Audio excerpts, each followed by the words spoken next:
آج کا trending issue جو آج کل ڈاکٹر مرنگ بلوچ مسنگ پرسنز کے حوالے سے اسلام آباد میں، اس کے بارے میں کیا کہیں گے آپ؟ بلوچ مسنگ پرسن بلوچ ہوں یا پی ٹی آئی والے ہوں یا پی ٹی آئی کے دور میں اٹھائے جانے والے بلوچ ہوں، ہم ساروں کے بارے میں یہی عقیدہ رکھتے ہیں جو آئین کے اندر لکھا ہے کہ بیسک ہیومن رائٹس جو ہے لوگوں کے وہ وائلیٹ نہیں ہونے چاہیے.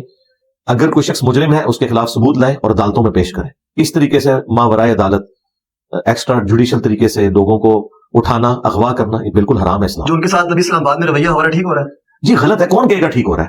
لیکن بات یہ ہے کہ اس رویے میں جو لوگ جا کے ویلاگز بنا رہے ہیں ہمارے پی ٹی آئی کے یوٹیوبرز، ان سے تو میں پوچھوں گا کہ تم لوگ تو وہ ہو کہ تمہارا پرائم منسٹر بننے سے پہلے انہی بلوچوں کے حق میں بولتا تھا، منظور پشتین کے حق میں بولتا تھا، اور مینگل صاحب کو اس نے اپنی حکومت میں شامل کیا تھا اسی بنیاد کے اوپر کہ مسنگ پرسن کا ہم مسئلہ حل کروائیں گے.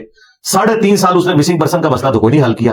الٹا ان کے سپورٹر جو یوٹیوب پہ ویلاگز بنانے والے ان کے ہم نام ایک بھائی ہیں، وہ تو کہتے تھے کچھ نہ کچھ تو کیا نا، تو یہ اٹھائے گئے ہیں. جس نے آپ اپنی بیوی کے ساتھ وہاں جا کے معافی مانگی، بہت اچھی بات ہے، معافی مانگی ہے. اس کا مطلب ہے کہ ہم اس وقت صحیح کہتے تھے.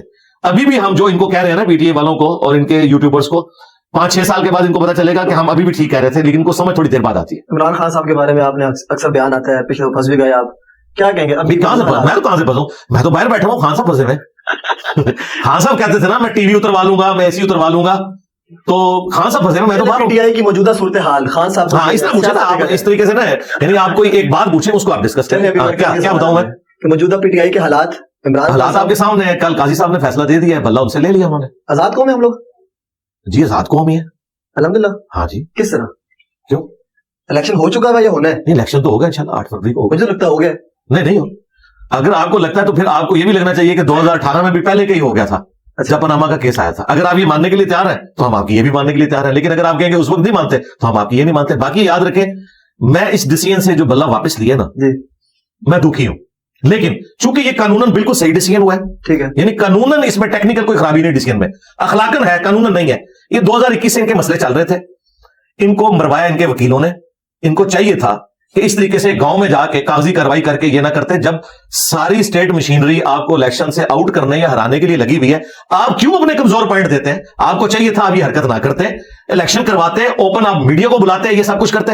اب یہ کمزور پوائنٹ کتنے انہوں نے دیا؟ اب قاضی صاحب نے جو فیصلہ دیا نا، اگر وہ فیور دیتے نا ان کو تو انہیں وہ سارے رولز توڑنے پڑنے تھے. ان کے پاس کوئی اور چارہ نہیں تھا. دکھ اس لیے ہوا ہے کہ پی ٹی آئی والوں نے اپنا ہوم ورک کمزور کیا ہوا تھا، اور یہ بڑا اچھا ہوا کہ لائیو کوریج دکھائی گئی، پوری نیشن کو پتا چل گیا کہ باہر صرف یہ لوگ نا تقریریں کرتے ہیں، اندر ان کے پاس کوئی کاغذ بھی موجود نہیں ہوتا.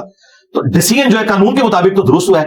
پاکستان کے مستقبل کے لیے ڈیسیژن درست نہیں ہے، لیکن ظاہر ہے کہ اس کے اوپر ہم کرٹیسائز اس لیے نہیں کر سکتے. اگر قانون غلط ہوتا تو میں کوئی پوائنٹ آف ویو بیان کرتا. یقیناً ان سے غلطی ہوئی ہے، اگر ایک بندے سے مس ہینڈلنگ ہوئی ہے سزا تو اسے ملنی چاہیے. اگر کوئی 140 پہ چلا رہا تھا، اب وہ یہ کہے کہ میری ماں فوت ہوئی تھی، میرے بچے کا ایکسیڈنٹ ہوا تھا، میں ذہنی ٹینشن میں تھا، مجھے جرمانہ نہ کرے، تو میں کہوں گا کہ یار چھوڑ دو. لیکن اگر وہ کہ میں اصول پہ کر رہا ہوں تو بھی جرمانہ تو بنتا ہے. ٹھیک ہے، ہاں مس ہینڈلنگ ہوئی، جرمانہ تو بنتا ہے. وہ ووٹ بینک ٹوٹے گا پی ٹی آئی کا یا ہے؟ نہیں وہ تو اب ختم ہو گیا. پی ٹی آئی تو الیکشن ہار گئی. جی کنفرم. 227 سیٹیں تو ان کی فارغ ہوگی نا، جو پارٹی کی بنیاد پہ ملنی تھی وہ تو فارغ ہو گئی. بلے کا نشان گیا، اب ہر جگہ ڈیفرنٹ نشان ہوگا. ٹھیک ہے، اور مجھے نہیں لگتا بہت بری طرح ہارے گی. 2-3 سوال میرے آخری رہ گئے. ہاں بلہ مل جاتا نا، پھر چانسز تھے کہ یہ اچھی خاصی سیٹیں نکال لیتے. ٹھیک ہے، آخری 2-3 سوال ہے میرے، مفصل کروں گا اس کو میں. مجھے بتائیں عورت کا ووٹ دینے کا شرعی حق، اس حوالے سے کیا کہیں گے؟ جی دینا چاہیے، کیوں نہیں دینا چاہیے؟ ہر انسان کو حق حاصل ہے کہ وہ اپنی رائے دے. نبی الاسلام نے تو ایک عورت کی گواہی بھی قبول کر لی ہے رضاعت کے مسئلے میں.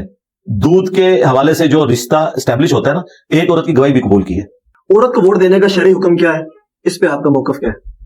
عورت کو ووٹ دینا جی نہیں، سربراہی تو ایک اوپر والی چیز ہے نا. تو نچلے لیول کے اوپر جو مختلف کمیٹیاں بنی ہوئی ہیں، نان مسلمس کی ہوں، فیمیلز کی ہوں، کمیٹیاں ہونی چاہیے. عورتوں کے حقوق کی نمائندگی تو ہونی چاہیے، لیکن اوور آل جو پرائم منسٹرشپ ہے وہ اس کے اوپر مرد کو ہونا چاہیے، عورت کو نہیں ہونا چاہیے، اسلام کے پوائنٹ آف ویو سے. اسلام کے پوائنٹ آف ویو سے. اچھا، آپ نے حال میں میری پوڈ کاسٹ دیکھی جس کا آپ نے بہو ذکر بھی کر دیا؟ کون سی پوڈ کاسٹ دیکھی؟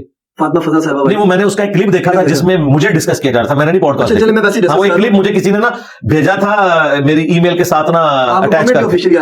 ہاں وہ اسی وجہ سے آیا نا کامنٹ. ٹھیک ہے. اچھا مجھے بتائیں کہ ایک عورت کا جو کہ غیر محرم ہے میرے لیے، میں نے ان سے بات کی، انہوں نے مجھ سے کی، ایک مرد ایک عورت کے ساتھ کسی بھی مسئلے پہ آمنے سامنے بیٹھ کے گفتگو کر سکتا ہے، اسلامی بھی ہو سکتا ہے، دنیاوی بھی ہو سکتا ہے.